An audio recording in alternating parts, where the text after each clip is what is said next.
Hey there, Agile Adventurer. Just a quick question. What if, for the price of a fancy coffee or half a pizza, you could unlock over 700 hours of the best Agile content on the planet? That's audio, video, e-courses, books, presentations, all that you can think of. But you can also join live calls with world-class practitioners and hang out in a flame war-free and AI slop-clean Slack with the sharpest minds in the game. Oh, and yes, you get direct access to me, Vasco, your Scrum Master Toolbox podcast. No, this is not a drill. It's the Scrum Master Toolbox membership. And it's your unfair advantage in the Agile world. So if you want to know more, go check out scrummastertoolbox.org/membership. That's scrummastertoolbox.org/membership. And check out all the goodies we have for you. Do it now. But if you're not doing it now, let's listen to the podcast. Hello, everybody. Welcome to our Thursday, the Success Question, this week with Alidad Hamidi. Hey, Alidad, welcome back. Thank you. It's really good to be back. So before we dive into success, which is definitely the key question for all of us, before we dive there, let's talk about Agile Retrospective. So share with us, what's your favorite Agile Retrospective format and why? For me, actually, retrospective, and to a large degree, Agile and agility, right? It's about understanding the reality around us and being able to reflect on our action. Right. So, for example, I use a lot of OODA loop for looking at systemic improvements. I'm looking at how are we observing, and I don't want to go into the. Please, listeners can look up OODA loop. So, for me, retrospective is that part of agility where we think if we do something, we're gonna get some outcome. Let's see what actually happened in reality rather than our perception. That's the retrospective for me, right? And I think, to be honest with you, I don't have a favorite one because I think depending on the context and the situation, you use different one. But there is one that is specifically like for team dynamics, as well as if you want to look at if the team is productive or if the self-managing is emerging. It's a practice from, again, open systems theory. It's called 6 intrinsic motivators. If you're familiar with Dan Pink's work, Autonomy, Mastery at Purpose, there was a kind of a, cut down version. So it looked at 6 elements. So you bring the team together and you ask them to assess themselves or where they are for each of these criteria. And then after they assess them, they ask them to have a conversation. Like, for example, the number 1 is autonomy in decision making. And you ask them, well, can you assess yourself from -10 to +10? -10 is I have no autonomy, +10 I have too much, because this is something that you could actually have too much of, right? It becomes, and it's very personal because autonomy for me is different to autonomy for you. So each individual will say, I'm here, I'm 1, I'm -2, and then quite often, when they see each other's number, they get surprised. Oh, why? I said, look, I realize I'm making all these decisions, and someone else says I'm making no decision. And they, just as a result of that, they started to kind of balance that between themselves. That's number 1. The second thing is you look at continuous learning. Are you learning? Are you getting feedback? Are you able to get the right amount of feedback? Sometimes too much feedback is too much. Sometimes too little is too little. So third thing is variety. Do I have enough variety in my work? Again, variety is a very personal thing. The first 3 is very personal. So people will say, I have too much variety or I have too little. And then they try to balance it. And this happened within the team. So there's no intervention from product owner. Product owner is part of the team, by the way. It's not the special role. It's just I'm one of the team members, right?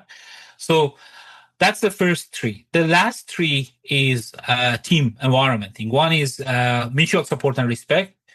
You can't have too much of it. It's not -2 to 10 or -5 to to +5. It's 0 to 10, right?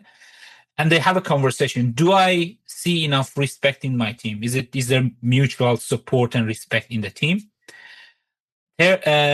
Fifth one is meaningfulness.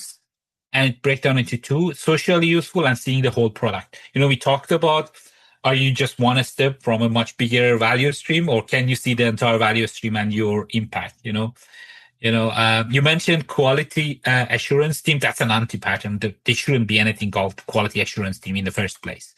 So they actually talk about how much work is meaningful for them. And the last thing is desirable futures, which is, by the way, the name of the company that the consulting company, I learned from this is, am I stuck in a dead-end job, or do I see development and the future for me? If this 6 element doesn't exist in the team, you can never have productive human teams.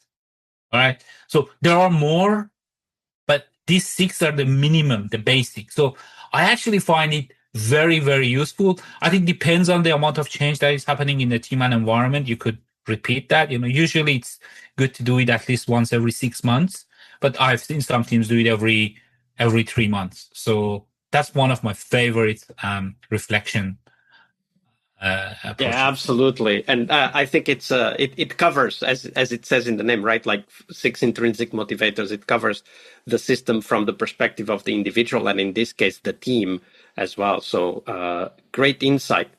And of course, this is important because we want the teams to succeed and we want ourselves to succeed as well.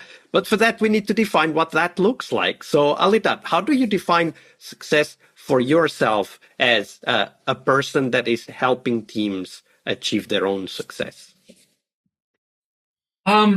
That's a very good question. This is a tricky one because, especially if you've been a coach, I'm a recovering agility coach now, more into organizational design and strategy advisory. But for a long time as an agile coach or Scrum master, I struggled to define my success, particularly agile coach, because a lot of time as an enterprise agile coach, you're not even working directly with individual teams. You don't see immediate success. If you tie your success to the success of the individuals, or success of the teams, I think you will struggle unless you have that capacity within you that you can see a much longer time span, or you're okay with, I did this and I planted this seed, but I will never see the tree grow, because by the time this tree is starting to grow, bear fruit, I'll be out. For me at the moment, the successful is, does my work lead into maximizing human potential, maximizing the ability of the human to use their potential and freedom? And for that I use a number of things. If it's a product delivery or product creation team, I actually really hate the term product delivery, because delivery means you have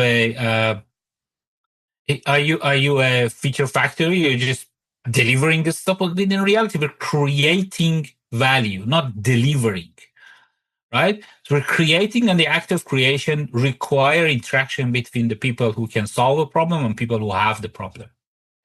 So we need to create zero distance between them. So one of the things I look at is, I look at a number of things. I look at, after the work that I'm doing with the team, is the team actually creating the value? Are the customers happy with the teams? Are they getting what they hope they get?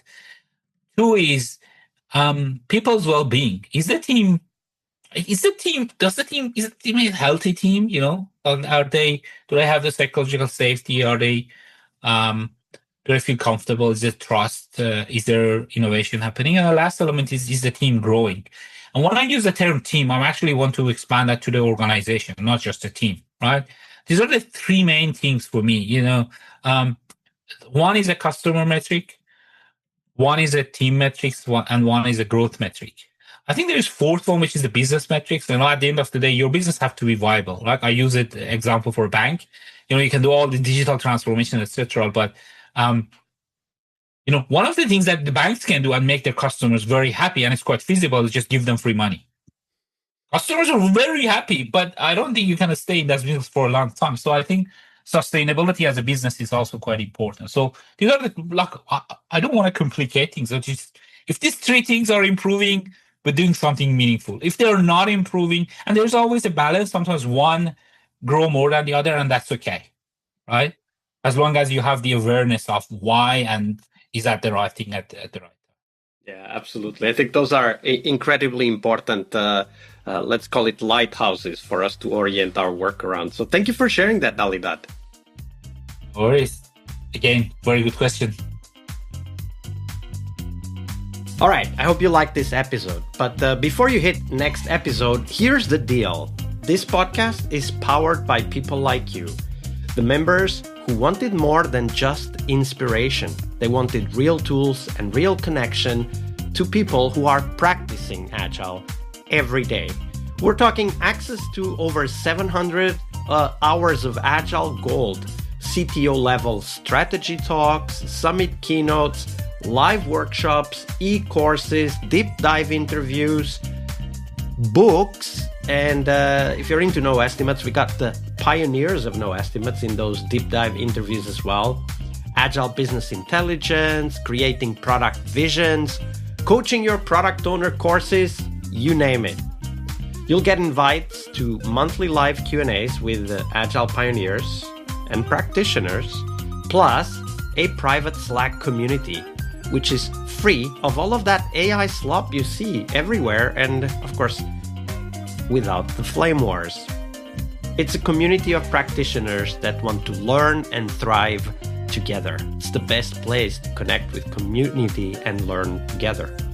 So if this podcast has helped you before, imagine what you will get from this podcast membership. So head on over to scrummastertoolbox.org/membership and join the community that's shaping the future of Agile. And we have so much for you. So check out all the details at scrummastertoolbox.org/membership, because listening is great, it's important, but doing it together, that's next level. I'll see you in the community Slack. We really hope you liked our show. And if you did, why not rate this podcast on Stitcher or iTunes? Share this podcast and let other Scrum Masters know about this valuable resource for their work. Remember that sharing is caring.